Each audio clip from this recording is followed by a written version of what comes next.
Welcome to A Date with Darkness podcast, where I will be discussing the impact of hurtful and abusive relationships and how to overcome them so that you can move through your pain and get to the kind of healthy relationships you want, need, and deserve. I'm Dr. Natalie Jones. I'm a licensed psychotherapist based in California. While I hope that you find this podcast educational and informational, please note it should not be substituted for treatment with a licensed mental health professional. Also, due to the nature of the podcast, some of the information presented on the show can be sensitive to some of my listeners, so please note that listener discretion is advised. Hello and welcome back to the show. We are wrapping up the end of 2023. Can you believe it? How is your holiday season going? If it's anything like mine, I feel like it just sort of blew in. It doesn't really feel like Christmas or New Year's or just the end of 2023. It just feels like the year sort of blew on by, and it's like, what? I looked up and what happened to it. But nonetheless, I wanted to definitely hop on here and talk, of course, give you some tips and suggestions on how to preserve and protect your mental health and your sanity and well-being during this holiday season. If you're new here, welcome. If you've been a long-time listener, thanks for coming back. But as many of you know, some of my repeat listeners, the show is all about toxic relationships and narcissistic abuse and healing from that. And during the holiday season is normally when it gets hardest for most of my clients and most of my listeners that listen to this show because it's a time where they may or may not be with family. If you've gone no contact and you are estranged, then this can be a difficult time, or it can be a time of peacefulness or transition, depending on where you're at in that process. And I want to talk a little bit about that. So first and foremost, for my folks that are estranged from family members, you know, how are you? I hope that you're doing okay. And I hope that you're doing what it takes to protect your peace during this holiday. Remember, and I'm speaking to, most of my client or most of the folks that listen to the show are I recognize are based in the US, and so I'll speak about commercialized holidays here on this podcast that I'm familiar with. So if you celebrate like Christmas, Hanukkah, Kwanzaa, or New Year's, or anything that's really been commercialized, remember that those are just days, um, a day or a few days, and that they will pass. And so, for folks who are estranged and or spending the day alone, remember that these are times and days that will pass, and do what you need to do in order to take care of yourself. When folks are estranged from family members, a lot of times they are faced with the challenge sometimes of remembering the good times or time, during the holidays when things may have been good, or, they may remember times during the holidays when it's especially sad. So I'm sending love and warmth to folks, no matter where you are on that particular spectrum. So if you're one of those folks that was surrounded by a toxic family, and during the times that you were in contact with your toxic family, that the holidays were good, it's okay to remember or think fondly of good memories that you have of that time with that toxic family that you may no longer have a relationship with or be in contact with. Um, having memories in general is a part of the grieving process, and grieving can go on for many years. And we can grieve in many different ways, but it's okay to extend yourself grace and allow yourself to maybe think about or even maybe look at pictures or videos of times when things were good with you and the toxic people or person that you had in your life. And it's okay to sort of reflect on that and think of that with a fondness, and even to admit to yourself that you miss that.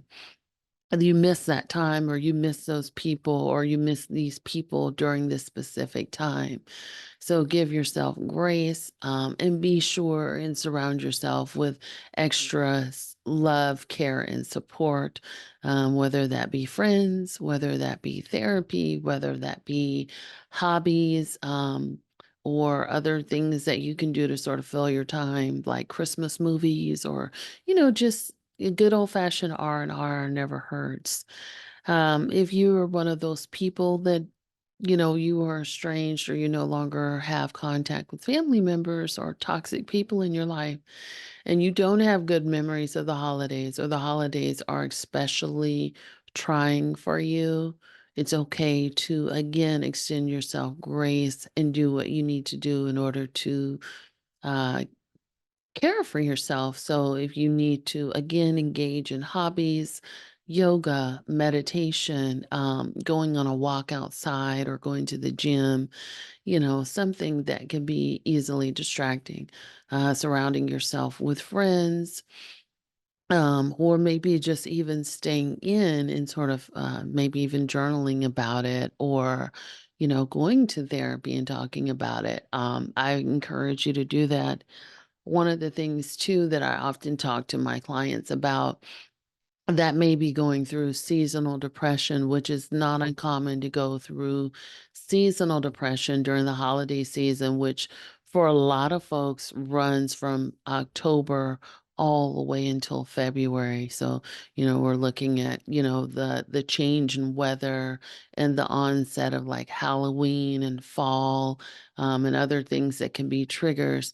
And if you feel your mood starting to change and days starting to get harder and much more cumbersome in general as a result of this holiday season, um, one of the things that you may want to think about, if it gets really tough for you, or you just every day is a bad day, or it's never a good day, um, I it might not be a bad idea to consider an antidepressant medication as a crutch to kind of get you through this time, to help to alleviate some of those mood symptoms. If you have a lack of pleasure in any and all activities, you're isolating yourself, there's absolutely no joy. And it's just, you find yourself to be angry or irritable, or just withdrawn or despondent. And the antidepressant could be a way to go, and it doesn't have to necessarily be something that you stay on for a long time, or so they're traditionally speaking non-habit forming, and it may be something that you want to talk with your primary care physician about, or your psychiatrist about, and sort of seek out that as an additional resource if you feel like this is an incredibly difficult time.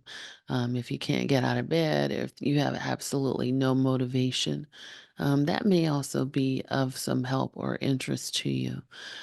The second thing is, there's a lot of folks that were in intimate partnerships or relationships with narcissistic partners, or that have been, and it's not uncommon to, again, um, remember fondly. Fondly the holiday season or times that you spent with them during the past, and really start to feel their absence during the holiday. And a lot of times what happens when the holiday season rolls around is you start to actually romanticize their absence, and so your heart grows fonder of them. And you may think, well, this might have been the only time they were nice to me, or, when I was alone or by myself, I spent my holiday with this person, and I really, really miss this person. And you may be missing that person so much that you were tempted to reach out because you feel lonely, or you're just sort of playing back in your mind all of those fond memories of them that you think you have. One thing I would do is I would invite you to really think about whether you're remembering your time with them correctly.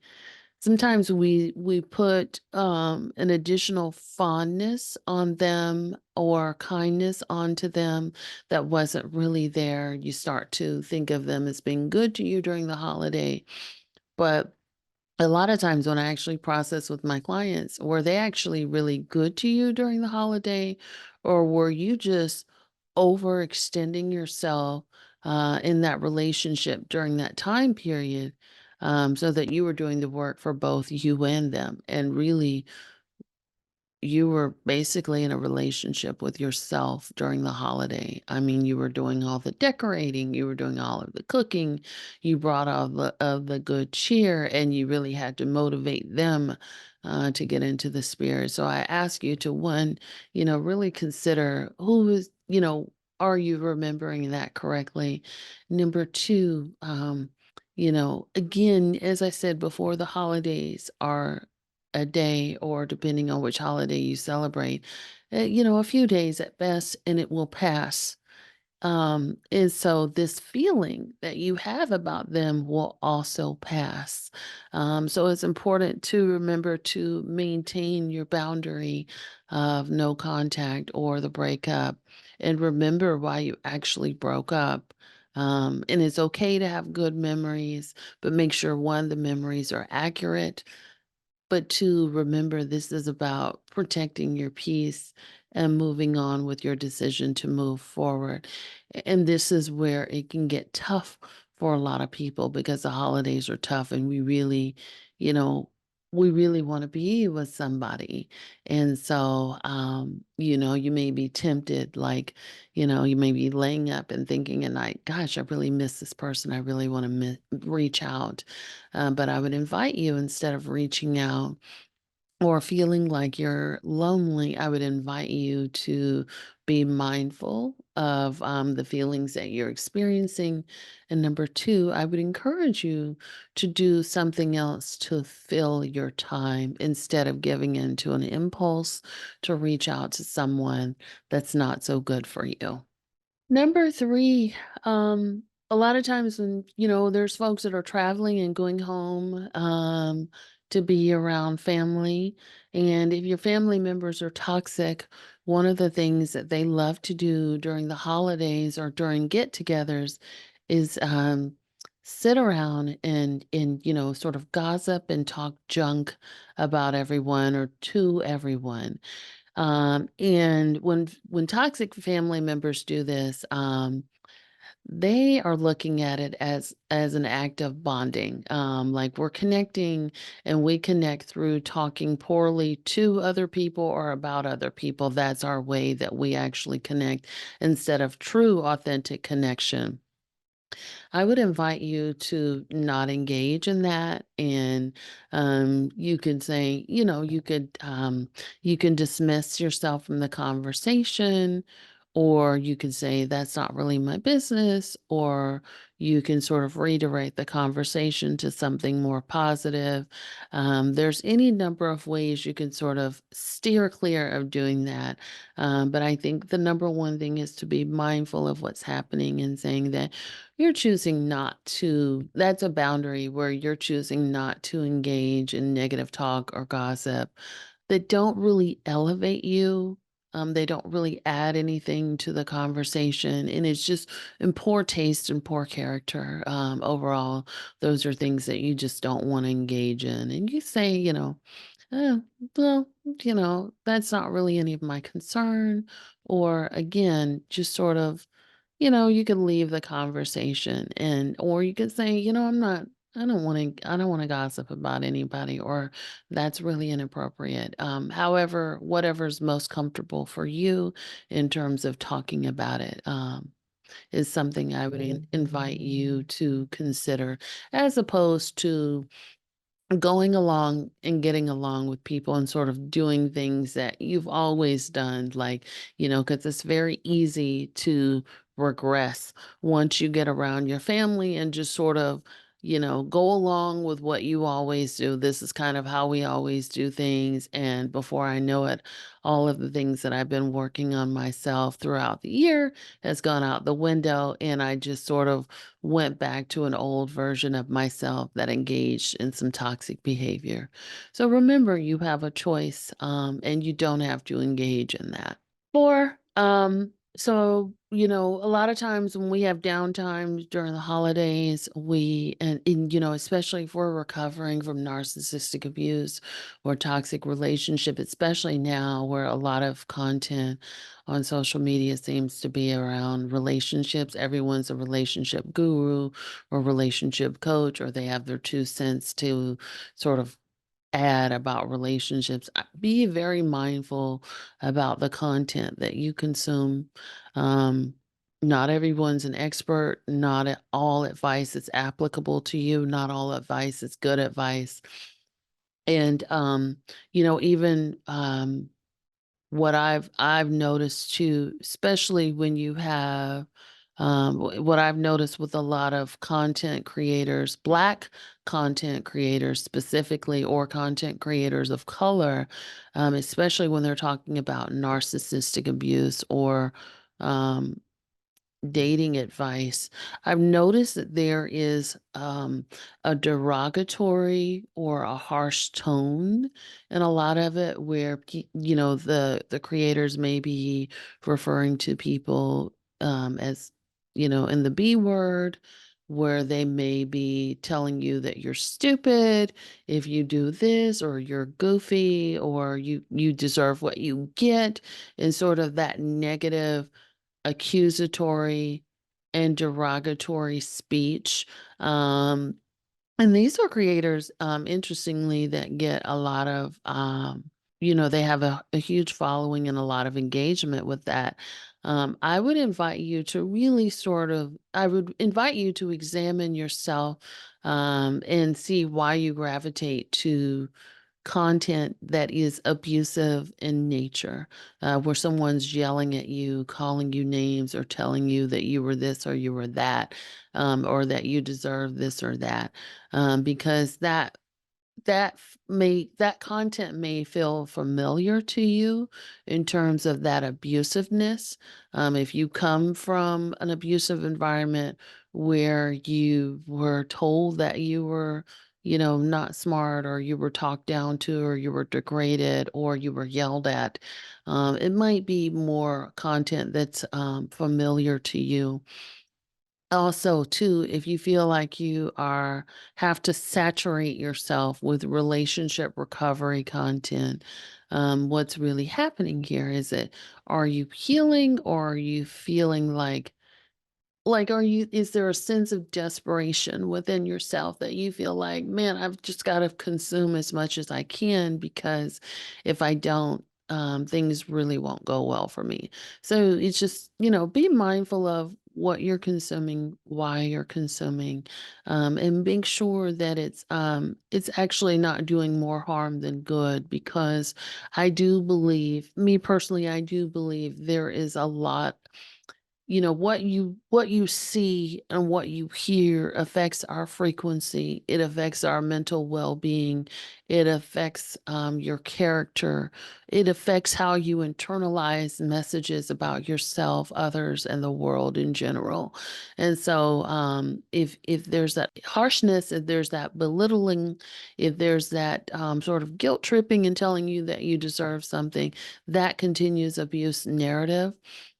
And a lot of the work that I have to do with my clients, you know, w- people that I've worked with over the years, is not blaming themselves. And so a lot of these newer content creators, they place blame at your feet, and they drag you through the mud for being a victim of abuse, or, they're calling you stupid and things like that. So be mindful of that. If you have a partner that's toxic, right? Or you suspect that they may have some narcissistic traits. One of the things that toxic and narcissistic partners or family members will do is they will act up, right? They may throw a tantrum, they may start an all-out argument, or they may ghost you during this holiday season. If you are with somebody and they legitimately cause you more harm by causing chaos, um, during the holiday season, I would consider deading that relationship and being done with it. It's, you know, if you can, if you're in a position to do that. If you're not, maybe you might want to work with a therapist or someone to talk about ways, because everybody's situation is different. So I'll put that caveat out there, but to talk about ways in which to do that. Because one of the things that is so very harmful is having a person to tear down or ruin the energy or just abandon you during celebratory or times that are supposed to be fun or times that we're supposed to be together. So if they ditch you last minute, they're showing you how they feel about you. If they create chaos and they walk out the door to not spend the holiday with you and choose to go spend it with somebody else, they're showing you how they feel about you. If they don't even acknowledge you during the holiday and you've let them know how special it was for you, they're showing you how they feel about you. And so take your power back and make a decision about whether this relationship is truly for you. And I can't express that enough. And don't try to make excuses for that person. Just look at the facts. The facts are this person was not here for me. The facts are this person started a BS argument and walked out the door and stayed gone for 3 days. The facts are my partner came in and tore up all the gifts, or tore up the house, or the facts are my family was coming in and my partner was supposed to be here and we had made this agreement and they, again created a BS argument and left for a week. So, just look at that and act accordingly. But I would encourage you um, to strongly think about your exit from that relationship if you can. And if not, then definitely work with a therapist to start creating a plan and some boundaries that do work for you in your situation. When it comes to gift giving or spending time or doing, attending parties or get togethers and things like that, one of the things that victims of abuse, which I haven't spoken about this at length, but I'll address it a little bit here. One of the things that victims of abuse try to do is they definitely try to um, go above and beyond to create a specialness for the people that they care about. So, you may do things that you don't want to do to try to impress or try to people please or avoid conflict. Those people that you care about. So you may go out of your way to attend an all night event, or you may go out of outside of your budget and buy some really extravagant gifts. I would caution against doing that. Stay within your means or focus on having experiences. So don't try to go above and beyond your means or your bandwidth, or your financial wallet or just your emotional capacity to try to impress other people that aren't giving themselves to you in any way. If there's no reciprocity in your relationships, don't try to go above and beyond to impress people that really aren't invested in you. If they're here today, gone tomorrow, or they really don't care about your feelings, um, take care of you first. Prioritize your mental health, prioritize your finances, do things that maybe um, more special and meaningful to you if you feel like they would appreciate that. If you've had experiences with them and you've done things for them in the past and they don't appreciate it, I wouldn't do anything else. So I would strongly consider not giving or pouring into others that do not do the same for you. Remember, if someone doesn't care, and you're sort of overcompensating, you're doing the work for both people. Allow people to work for you just as much as you work for them. You will be more fulfilled in your relationships. And, if you have feelings of guilt or anxiety around doing that, I would encourage you to work with a therapist to get a deeper sense of what those feelings of guilt are about and what that means for you. And how that relates to your desire to be loved or validated or to be in a connection with someone, no matter the cost. Lastly, one of the things that I'll talk about is notice your mood, which I spoke about this a little bit before, but and really, really notice what your mood and your energy is like. A lot of times when we're trying to overcompensate, we're trying to impress, or we really want to, just show up for other people. Um, Energetically, we don't have enough energy to give everyone and everything in our lives. So we may start to lash out. We may start to become irritable, ill-tempered, or just become aggressive.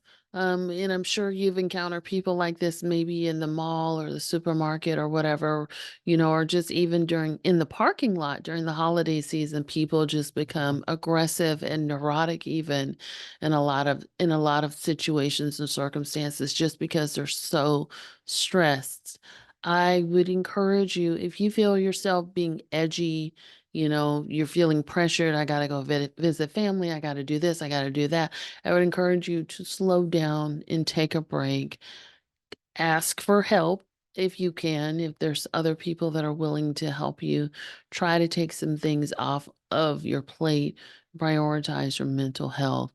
Go take a walk, take a break, meditate, relax for a few minutes, slow down and focus on your breathing.